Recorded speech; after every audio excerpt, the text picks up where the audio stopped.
Welcome again, VOTOMS fans. Today we have probably the last of my Converge VOTOMs. I'm not aware of any more after this one, so you might want to check out my other videos on the Converge VOTOMs. On 1999.co.jp it says that this thing came out in late 2016 and it was around $18, which seems really expensive for something like this. But some of these Converge figures are financially, they don't make any sense at all, because a regular Converge figure is around like $5. Alright, well anyways, look at this packaging here.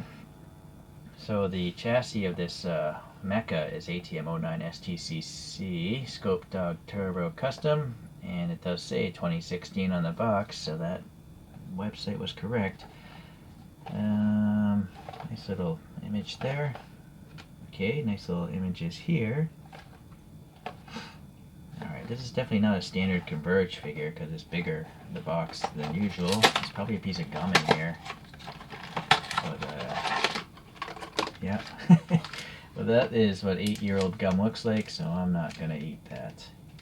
You would think, being a piece of candy, they would date the gum, because that could lead to health problems, right? If they're going to print that, they should probably print the date. Most edible products do that, right? Alright, so the bag is set up in a way so the parts don't scratch each other and, you know, all the paint stays intact. I haven't seen the animation with these red shoulders. There is an animation called The Last Red Shoulder, so I assume that's where this image came from, but please leave a comment if you've seen all the VOTOMs. I've only seen the first animation, the first season or whatever you would call it. Alright, so early Converge figures have these really silly bases that cover up the rear of the legs, and they don't even tell you what model it's supposed to fit, so if you don't remember, you're gonna have to waste time trying to figure out what model it's supposed to fit. Anyways, it's supposed to go like this, you know, the legs are supposed to go in here, and but the thing is, the figures stand. They don't need a stand anyways, so it's just a waste of plastic. I'm literally throwing that in the trash. Okay, let's look at this figure here without all the extra stuff. That'd be easier to look at. The bottom we have some black for the drive wheels and nice molded details. An additional set of drive wheels here hanging off the back, and some thrusters as well, so that's cool, in the dark blue or medium blue. And then on the side we have the spikes, obviously they're in the down position. Something like thruster or something there. This arm looks familiar from other Converge figures.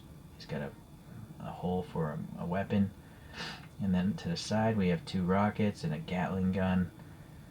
Yeah, I gotta try to get that off. The paint is sticking to itself. You gotta be careful not to tear the peg off. Oh, well, this is a first. I've never seen a Converge figure where the peg is on the actual arm. It's usually... maybe I have. Sorry, short-term memory. Okay, well, now we can see better details. You can see all the recessed lines, the panel lines and stuff. There's a magazine for bullets. So that's very cool. The handle here also has air passing underneath it, so that's nice. Yeah, that gun is fed by the backpack. And then the backpack has 2 magazines, you know, right there and there. Let me get my pick. And then, yeah, there's some vents here on the back of the rocket launcher. That makes sense. There's some vents way up in there. So it's very cool. I don't think that comes off, though. I don't want it to, anyways. So the head is nice that it can pivot. But I've noticed that you'll see here how the visor comes down. That's where it wants to rest.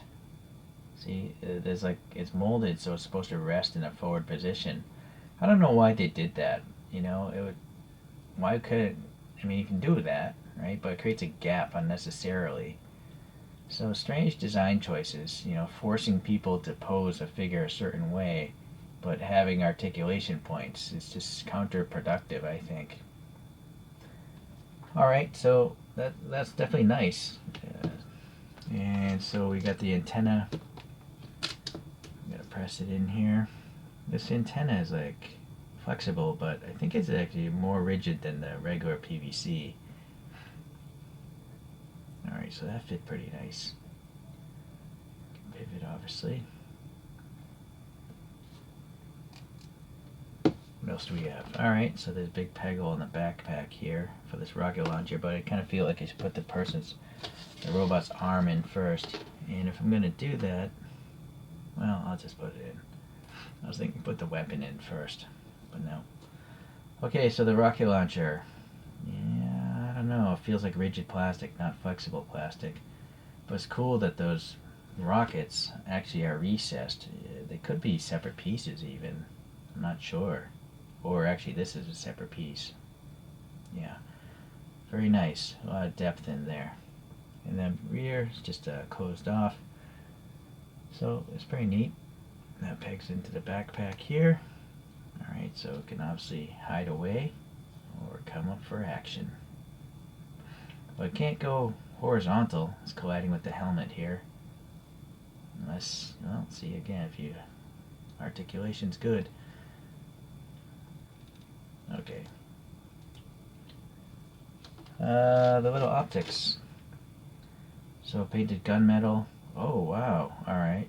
That's a clear piece and clear piece, and that's paint. So this is definitely a level beyond your normal Converge figure. Because normal ones, those would just be painted. So, alright, I can almost understand why it's so expensive. Almost. Not really though. Alright, I'm going to do the red on top.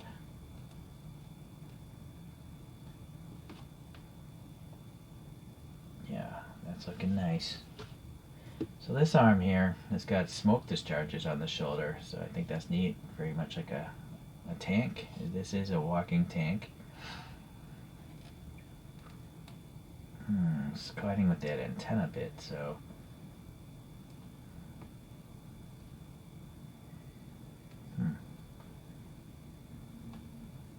feel like that's a good position. And the last bit is this gun. Standard Scopedog rifle, and this actually looks like it's warped, and that's done on purpose. You'll see when I put on the figure, but nice details, you know, silver barrel and whatever this thing is, and then all the molded recesses and dots and stuff. Very cool. This is a magazine again for bullets or whatever, and so the handle is actually this rectangular bit. Oh nice, the hands are separate. So I think they bowed the stock because it's going to collide with this part of the arm, so that's why it's that way. But yeah, this is nice that the hands are separate so you can get a little articulation. This hand is, yeah, separate as well, but I don't see a need to really remove it. Obviously you're going to have to twist the arm so that the gun isn't jammed into the ground. Alright, well, that is probably the nicest Converge VOTOMS I have. As far as the amount of details go, it's definitely up there. So let me show you all the other Bandai Converge figures, actually, of the VOTOMS franchise. So there was a 6-pack set, and get all these things out. So here's the normal Scopedogs, and you can see the optics are painted. They still spin, which is nice. And this one just has a bazooka. It looks pretty plain compared to this one. This one is pretty much identical, but it has a standard rifle. But here you can see again, they designed it so it doesn't collide with the arm so much. Alright, this is pretty much identical, but a different paint scheme, the Melquia paint scheme, which I like a lot more. For some reason, it just looks like the details show up better with this paint color. And then here's a brutish dog. Very cool, machine gun for an arm. This is a marshy dog, and this is a totally different mold. You can see It's got all these gas tank systems or whatever, and different drive wheels instead of spikes on the side. And then this is a diving beetle, a totally different design entirely, which is cool.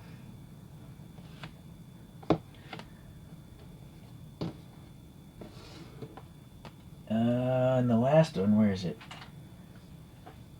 This is the, I'm drawing a blank. Okay, it's called the Bloodsucker. It's hard to remember thousands of things. I have thousands of videos on this channel, so I can't remember everything. Now, I've started to buy these. You might ask, why do I have this? I forget what these things are, so I bought these little acrylic discs off AliExpress. This is poster mounting putty. I'm going to start labeling the base. It doesn't need this thing to stand at all. But anyways, so this is another one I think released at the same time as this. But it's awesome as it is.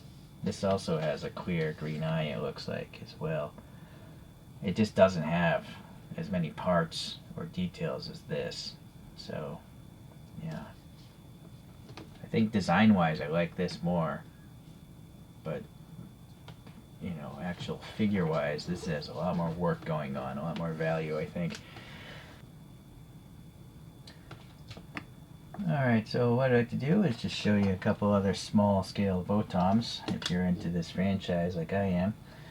The thing that got me into VOTOMs in general, let me close out these windows here, they're kind of distracting, is the 1/48 scale line from Takara Tomy. So these are little, you know, figures. They're mostly complete, but you can add additional parts. You might have to snip them off a sprue and stuff. But they have all the articulation, and there's even a little pilot in there, and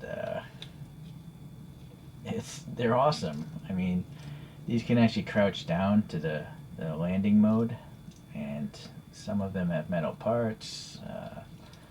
They're really impressive, so that's why I got into VOTOMs. And by collecting these toys, I went and watched the actual videos, and now I just like most of the toys related to this franchise, if they're small, that is.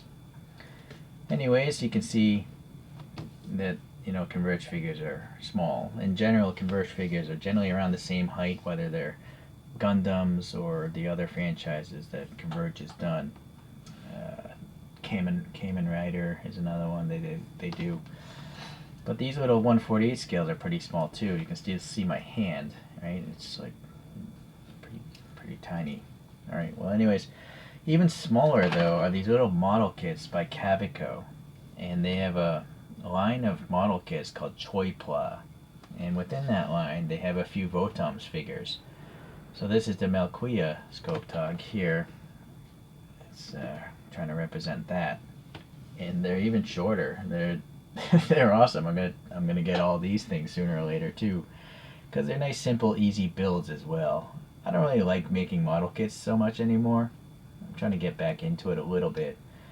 It's the painting. You know, painting's a pain. This one I didn't prime, so the paint falls off really easily. This is a little kickstand to help it stand, but I decided to just use plastic chips and poster putty. No figure though, unfortunately. There's no actual driver for this little guy. But anyways, so that's the smallest real nicely detailed VOTOMs I'm aware of. But Bandai also made even tinier gashapons. And so here are 3 of them. They're much more than these 3. Let me find the other one. Here it is. So yeah, here's a little Scopedog, the Berserga, and a Strike Dog. So as I was saying, it would be nice if Converge went back and started doing all the different Bersergas, and the Strike Dog, and the Rabbitly Dog. There's just many robots in this franchise. So yeah. Okay, well, let me get these guys out of here. And this thing deserves some spin time on its own. It's definitely deserving of it. It's one of the more detailed Converge figures I have for sure. but I think the original price reflects that. It's definitely overpriced, but it definitely has more details than usual. Alright, well, it seems like this chapter of Converge VOTOMS has come to an end. I'm not aware of any other castings. Leave a comment if there are more. But it's not going to be the end of the VOTOMS videos, because there's plenty of other companies making other types of VOTOMS. In fact, even Bandai themselves. I'm going to try to get more of these little tiny gashapon ones. So, thank you for watching today, and we'll see you in the future.